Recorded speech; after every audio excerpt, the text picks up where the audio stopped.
Hello everyone. Last time we completed with the structure of a neuron, we completed with a small concept of a nervous system, a basic concept. Then we went with the differentiating point of a neuron and a neuroglia cells. Today we are going to begin with the types of synapses, which is categorized into two. One is electrical synapses and second one is chemical synapses. So let's go into the detail about both. What is the difference between both the synapses? First, we already know that synapses are the gap between the two neurons, right? So depending upon the nature of the transfer of information, they could be categorized into two types of synapses, right? The first one, which is electrical synapse. Now, these are the specialized synapses for rapid signal transmission. So the gap between the cells, that is the gap would be kind of 0.2 nanometer, okay? So it is narrow.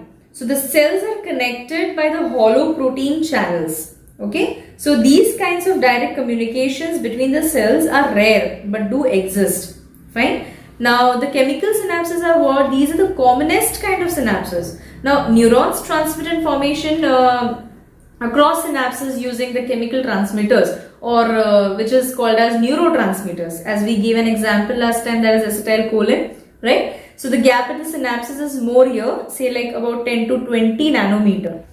So let's move ahead with the nervous system in detail. When I have to talk about the central nervous system, now as we already know, it comprises of the brain and the spinal cord, right? So the central nervous system is supported and protected by the skeleton. The cranium, which protects the brain, the vertebral column, which protects the spinal cord, right? So the CNS, that is both the brain and the spinal cord, is covered with a three connective tissue membranes, which is known as meninges.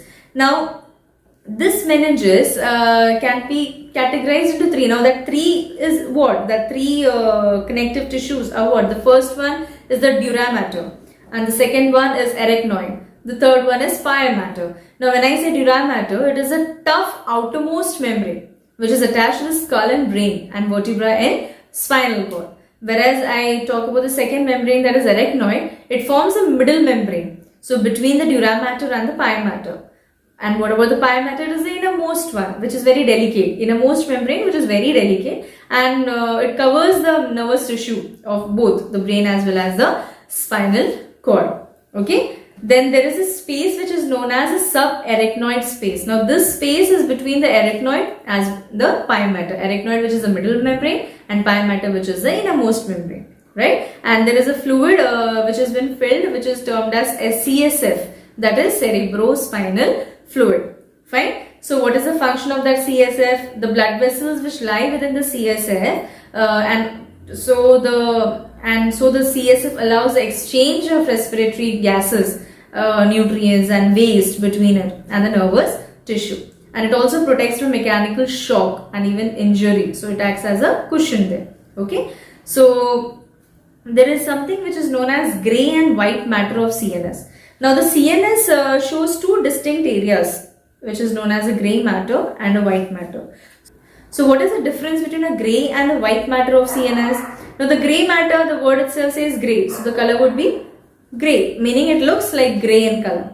And white matter, it looks like white in color due to the presence of fatty sheet. This is known as myelin sheet. Grey matter, it consists of cell bodies, dendrites, synapses of neurons. And whereas white matter, it consists of nerve fibers, that is axon, arises from or to the nerve cells present in the grey matter. Okay. Now in the brain, the grey matter is situated on the surface while the white matter is located deeper. And white matter in the spinal cord, the white matter forms the outer layer while the grey matter forms the central core. Okay. Now when I have to talk about the brain, the human brain. Now the human brain is a highly specialized organ which is present in the bony case, which is known as cranium, okay, which protects it from external injury. Now if you have to say about the weight, it weighs around 1350 grams, okay, and mainly composed of the nervous tissue, fine. So the brain is associated with the three main regions. One is known as the forebrain, another one is known as midbrain, the third one is known as hindbrain. Now this forebrain has further divisions, that is cerebrum, thalamus, hypothalamus, whereas the hindbrain has three further divisions: cerebellum, pons, medulla oblongata. Okay, So normally we say cerebellum, pons and medulla oblongata as the brain stem. Fine. So if I have to go into detail about the forebrain, now which is the first one, cerebrum. Now cerebrum, it is the largest part of the brain and proportionally larger in man than in any other animal. Okay. Now each cerebral hemisphere is divided into 4 lobes, that is mainly frontal, parietal, temporal and occipital. When I talk about the thalamus, it is a region present at the center of the forebrain. So all sensory information reaches the cerebral portion. First passes through the thalamus. Okay. So the main function is to interpret sensory and the motor signals. Fine. When I talk about the hypothalamus, it is present beneath the thalamus. Hence the name hypothalamus. Hypo means what? Below. So it consists of masses of grey matter. Now you know what is a grey matter? Scattered in the white matter.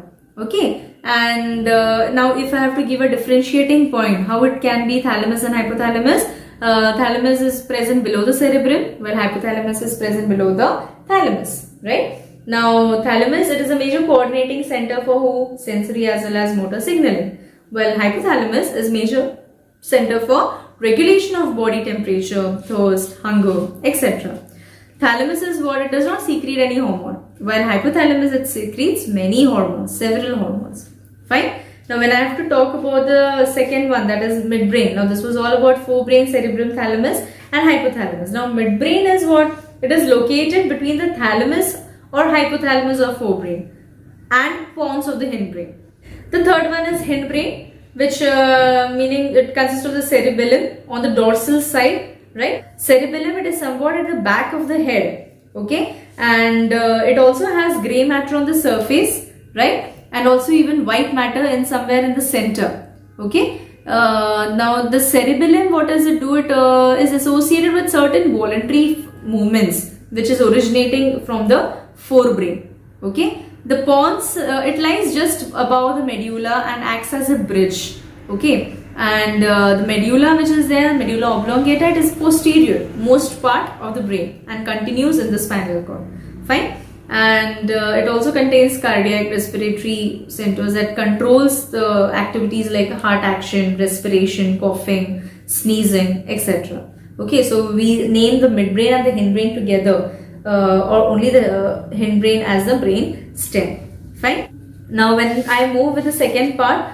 of the CNS, that is the spinal cord, it is a tubular or cylindrical structure extending from the medulla oblongata. Okay, so it has the same diameter as that of a little finger. So it is situated in the neural canal of the vertebral column. Fine. So the distribution of the grey and the white matter is just the reverse of what is present in the brain. So grey matter forms the center while the white matter is present on the periphery. Fine. So this was all about CNS. I hope you understood the concept for today. Thank you.